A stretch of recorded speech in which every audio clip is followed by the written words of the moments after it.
Bonjour à tous, je voulais vous parler aujourd'hui de la naissance de Jésus et de qui il est réellement, puisqu'on est à Noël. Donc, joyeux Noël à tous, donc joyeuse fête de la Nativité en français, et soyez tous bénis aujourd'hui dans la présence de Jésus. Parfois on dit que, parce qu'il y a pas mal de gens qui disent non, non, Jésus n'est pas Dieu, ou oui, mais c'est juste le Fils. Ok, d'accord, on va voir ça. Et en fait, moi je prends souvent Jean 1, au commencement, la parole était la parole, et la parole était avec Dieu, et la parole était Dieu. Elle était au commencement avec Dieu. Ok, donc là, il y a même des chrétiens qui disent oui, mais ça a été mal traduit. Hmm. Alors, ça a été mal traduit. Vous savez qu'il y a de nombreux textes bibliques qui ont été retrouvés, de nombreux textes à différents endroits, nombreuses copies, je dirais, voilà, des nombreuses copies, des doubles donc qui ont été retrouvés, et énormément. Beaucoup plus que, par exemple, pour l'Iliade de l'Odyssée d'Homère, qui est beaucoup plus ancien, et pour lequel on a retrouvé peut-être 3 4 exemplaires à tout casser, quoi. Voyez. Et donc là, personne ne conteste la véracité, alors que là, alors qu'il y a beaucoup plus d'exemplaires qui ont été retrouvés et que c'est beaucoup plus récent comme texte, il y a des gens qui contestent. C'est incroyable. Alors qu'il y a vraiment des preuves comme quoi c'est le texte original, quoi. Il faut toujours, avant de donner des arguments, il faut regarder l'archéologie, l'historicité. C'est pour ça que je vous recommande la Bible archéologique, donc, que vous pouvez trouver sur Excel 6 ou la CLC, avec le texte donc, de la Bible Louis II. Ok, il y a d'autres textes dans la Bible qui nous prouvent que Jésus est Dieu, n'en déplaise à tous ceux qui disent le contraire. Bon, moi je préfère dire l'Éternel, mais bon, voilà, je suis pas plus. Les apôtres disaient Dieu, hein, même si Dieu ça veut dire Zeus, en vrai. Bon, bah eux ils utilisaient ce terme parce que c'est un terme qui est facilement compréhensible à leur époque, hein. Il y avait le Dieu de ceci, le Dieu de cela, mais là non, c'est Dieu, c'est le Dieu, il n'y en a pas d'autre. Mais je préfère, c'est vrai, l'Éternel, je préfère Yeshua comme un nom. L'important, c'est de connaître ce qu'il y a derrière ce nom, quoi, ce qu'il représente. Alors, car en Ésaïe 9, 6, car un enfant nous est né. Voilà, c'est ce qu'on fête aujourd'hui, même si on sait qu'il n'est pas né à cette date, parce que en hiver, les bergers ne pouvaient pas tenir le coup dehors la nuit, mais que c'était plutôt certainement vers le printemps, oui, plutôt dans cette période-là.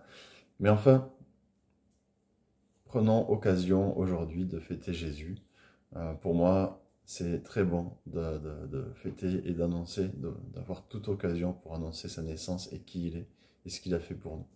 Donc, en Ésaïe 9,6, car un enfant nous est né, un fils nous est donné, et la domination reposera sur son épaule. On l'appellera admirable, conseiller, Dieu puissant, Père éternel, Prince de la paix. Dieu puissant, on l'appellera Dieu puissant, on l'appellera Père éternel. On va y revenir sur ce côté Père éternel. J'ai dit, qu'est-ce que Jésus a fait pour nous? Jésus, ce qu'il a fait pour nous, il a donné sa vie. C'est-à-dire qu'il s'est laissé accuser injustement, voilà, injustement, et il a donné sa vie, on va le lire, pour nous, pour que on puisse être sauvé, puisqu'en fait, notre péché, notre état que nous avons hérité d'Adam et Ève, et puis il ne faut pas se leurrer, hein, tous parmi nous, on a tous menti, volé, ou triché, ou caché la vérité, ou dit du mal de quelqu'un, ou enfin voilà, on a tous fait quelque chose. Tous fait quelque chose qui nous sépare de Dieu, nous sépare de l'Éternel, de notre Père éternel, et lui, ce qu'il veut, c'est qu'on revienne à lui, il veut nous rassembler à lui, il veut qu'on revienne, et pour qu'on puisse revenir, il faut qu'on soit quelque part purifié de ce qu'on a fait de mal, quoi. il faut qu'on soit purifié de ça. Et comme on ne peut pas se purifier nous-mêmes, puisque notre chair est attirée, notre chair, notre esprit est attiré vers tout ce qui est mauvais généralement, eh bien nous ne pouvons nous ne pouvons nous rassembler à lui que si c'est lui qui nous donne cette force, c'est lui qui nous donne son esprit pour qu'on puisse vivre de la façon dont il veut, ou au moins nous présenter comme étant comme son fils, comme étant comme Yeshua. C'est pour ça que Yeshua est venu, pour donner sa vie pour nous, en sacrifice, parce que seule la vie de Dieu, seule la vie du Dieu créateur, seul son sang peut racheter toute l'humanité. Un homme pécheur ne peut même pas se racheter lui-même, donc encore moins toute l'humanité. Mais Dieu qui est pur, saint, et qui a une vie immortelle, je dirais, seule sa vie offerte peut nous racheter et racheter toute l'humanité. Parce que c'est une vie précieuse. C'est la vie d'où découle toute vie. Toute vie vient de lui. Donc c'est la seule vie qui peut racheter toutes les autres vies. Mais évidemment, on ne peut pas tuer Dieu, parce qu'il est Dieu. Dieu est esprit, c'est écrit. Et quand Jésus a été tué à la croix, ensuite il est monté au ciel avec son Père. Il est revenu.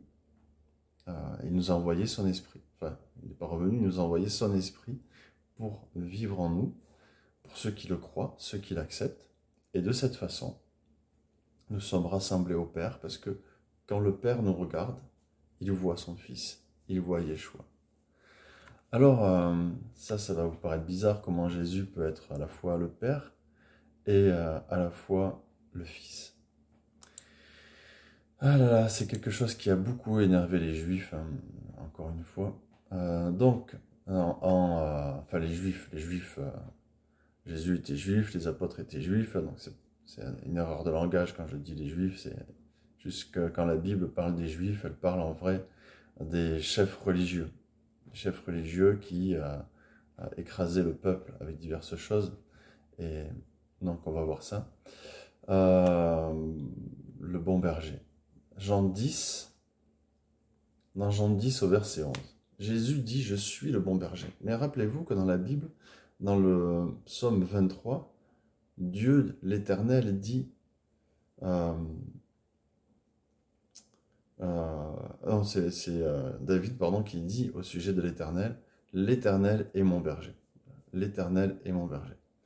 Alors, Jésus, et ça c'est un psaume très très très très important dans la culture hébraïque, dans la culture juive, c'est un psaume très très important qui parle de comment est l'Éternel vis-à-vis de son peuple.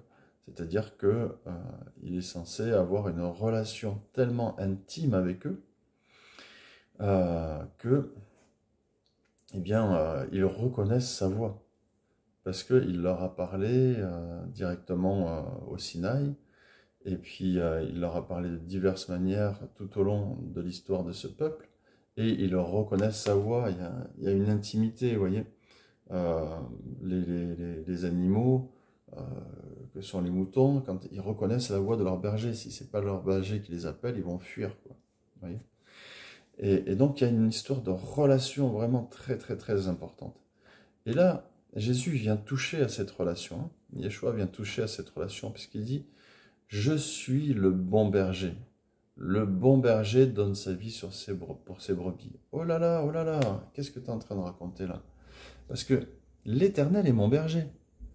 Donc, soit l'Éternel est un mauvais berger, soit tu te prétends meilleur que l'Éternel, soit tu es en train de dire que tu es l'Éternel. Tu es en train de dire que tu es l'Éternel, c'est ça. Parce que je ne peux pas imaginer que tu es en train de dire que l'Éternel est un mauvais berger et que tu es un meilleur berger que lui. Donc là, les chefs religieux, ils pètent à son plombe. Et bien sûr, c'est pas possible ça. Donc, ils pètent les plombs, quoi. quand ils entendent des choses pareilles. Voilà. Et Jésus poursuit. Mais le mercenaire, qui n'est pas le berger, et à qui n'appartiennent pas les brebis, voit venir le loup, abandonne les brebis, et prend la fuite, et le loup les ravit et les disperse. Alors là, il parle du diable, et puis quand il parle du mercenaire, en fait, il parle des chefs religieux. Parce que les chefs religieux, à l'époque, faisaient tout pour l'argent.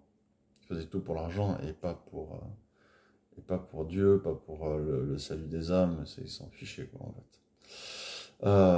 Le mercenaire s'enfuit parce qu'il est mercenaire et qu'il ne se met point en peine des brebis. Je suis le bon berger, je connais mes brebis et elles me connaissent. Comme le Père me connaît et comme je connais le Père, je donne ma vie pour mes brebis. J'ai encore d'autres brebis qui ne sont pas de cette bergerie, puisque là, quand il parle des brebis, à ce moment-là, il parle d'Israël, du peuple d'Israël. Il est venu pour les chercher en premier. Jésus est venu, Yeshua est venu en premier pour Israël. Mais il dit, j'ai encore d'autres brebis qui ne sont pas de cette bergerie. Là, il parle de nous, qui ne sommes pas juifs. Celles-là, il faut que je les amène. Elles entendront ma voix. Et il y aura un seul troupeau, un seul berger. C'est ce que dira Paul dans l'Épître aux Romains. Un seul berger, pas deux. Ok? Ça, c'est incroyable, quoi. Il n'y a pas... il y a un seul Dieu, quoi. Que ce soit Yeshua, le Fils ou le Père, il y a un seul Dieu, un seul éternel. Voilà. Le Père m'aime parce que je donne ma vie afin de la reprendre. Personne ne me l'ôte, mais je la donne de moi-même. J'ai le pouvoir de la donner et j'ai le pouvoir de la reprendre. C'est ce qu'il fera. Tel est l'ordre que j'ai reçu de mon Père. Il parle beaucoup, mon Père, mon Père. Écoutez, dans l'Apocalypse, quand vous prenez le chapitre 1, vous prenez le chapitre 2, vous regardez la description de Yeshua, vous regardez la description du Père, et vous verrez aussi il y a un seul trône, et vous verrez que les deux descriptions sont exactement les mêmes en fait.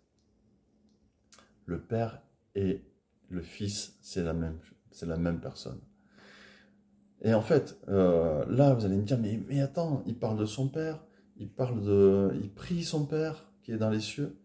Écoutez, Dieu est Dieu ou, ou alors non.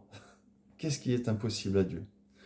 Il y a beaucoup de personnes en fait qui pensent et qui croient en un Dieu, mais un Dieu qui est limité, qui n'est pas capable de tout. Moi je crois que l'Éternel a créé l'univers. Il a créé l'univers. Tout ce que l'univers contient, les étoiles, les galaxies, tout. Il n'y a rien qu'il n'a pas créé. Il est partout et il est en tout. J'ai un ami qui me demande où est le trône de Dieu dans le ciel. Mais on ne peut pas imaginer où est le trône de Dieu dans le ciel. L'univers est contenu dans Dieu. L'univers, carrément, il est contenu en Dieu, puisque Dieu est partout. Maintenant, il est très bien capable, dans cet univers-là, d'avoir créé un endroit spécifique où il s'est créé une sorte de corps et d'être là, sur un trône, ou bien ce n'est qu'une image. Il fait ce qu'il veut, c'est lui le créateur de tout. Voyez ? Et donc, ici, spécifiquement, il est aussi capable de prendre une partie de lui-même, et cette partie de lui-même, en faire un fils. Eh oui. Alors, où ce fils existe depuis toujours, c'est ce qui est écrit dans la Bible, il existe depuis toujours, il n'a pas été créé. C'est ça qui est quand même incroyable et fou à comprendre. Mais si nous croyons que l'univers a été créé par Dieu, par l'Éternel, et que l'univers est contenu dans l'Éternel puisqu'il est partout, il est en toutes choses, la Bible nous dit qu'il n'y a nul endroit où il n'est pas, eh bien nous sommes forcés d'admettre que s'il le souhaite, eh bien il peut envoyer une partie de lui-même sur terre, faire en sorte que cette partie de lui-même naisse dans un corps, sans qu'il y ait eu de relation sexuelle, qu'il est capable de créer un fœtus dans le corps d'une femme, de mettre son esprit dedans, et cette partie de lui, qui connaît très bien cette partie de lui qui est en haut aussi, qui est dans les cieux, eh bien, c'est d'où elle vient. C'est qu'elle est dépendante de cette partie qui est au-dessus. Bien qu'elle soit en lui, puisque Dieu est partout. Puisque l'Éternel est partout. Donc elle est consciente elle est consciente, cette partie de lui, qu'elle vient et qu'elle dépend de cette autre partie. Et pourtant, ils sont le même, hein, puisque Jean le dit, au commencement, il était avec Dieu et il était Dieu. Donc il a toujours été avec le Père, il a quitté son trône de gloire pour venir sur terre, ce trône de gloire qui est décrit dans l'Apocalypse. Je vous invite vraiment à lire l'Apocalypse, c'est là qu'est tout l'espoir du chrétien, tout l'espoir du croyant à l'Éternel. C'est là que tout est dit. C'est vraiment la bonne nouvelle qu'on attend. Et la nouvelle de son retour, la nouvelle de son règne, la nouvelle de notre vie avec lui pour toujours. Donc, je vous invite à lire l'Apocalypse. Et voilà, j'espère que ça vous a éclairé. C'est vrai que c'est un peu, des fois, des choses perturbantes qu'on accepte par la foi. Et puis, où l'Éternel nous donne des clés par son esprit, justement, qui vit en nous. Et qu'on comprend de mieux en mieux cette relation. Qu'on comprend ce que c'est que d'écouter sa voix, de l'entendre et d'avoir cette relation avec lui, du bon berger. Et ça, c'est vraiment le point sur lequel aujourd'hui je veux appuyer. Oui, un fils nous est né et c'est le bon berger. Et je vous invite chacun à vous confier en lui et à lui demander sa direction, de vous montrer, de vous appeler dans la bonne direction, parce qu'il est le bon berger et il vous amène dans la bonne direction pour votre vie, pour vous, pour votre famille, pour cette nouvelle année de 2025. Soyez tous bénis sous sa conduite et sa houlette. Amen.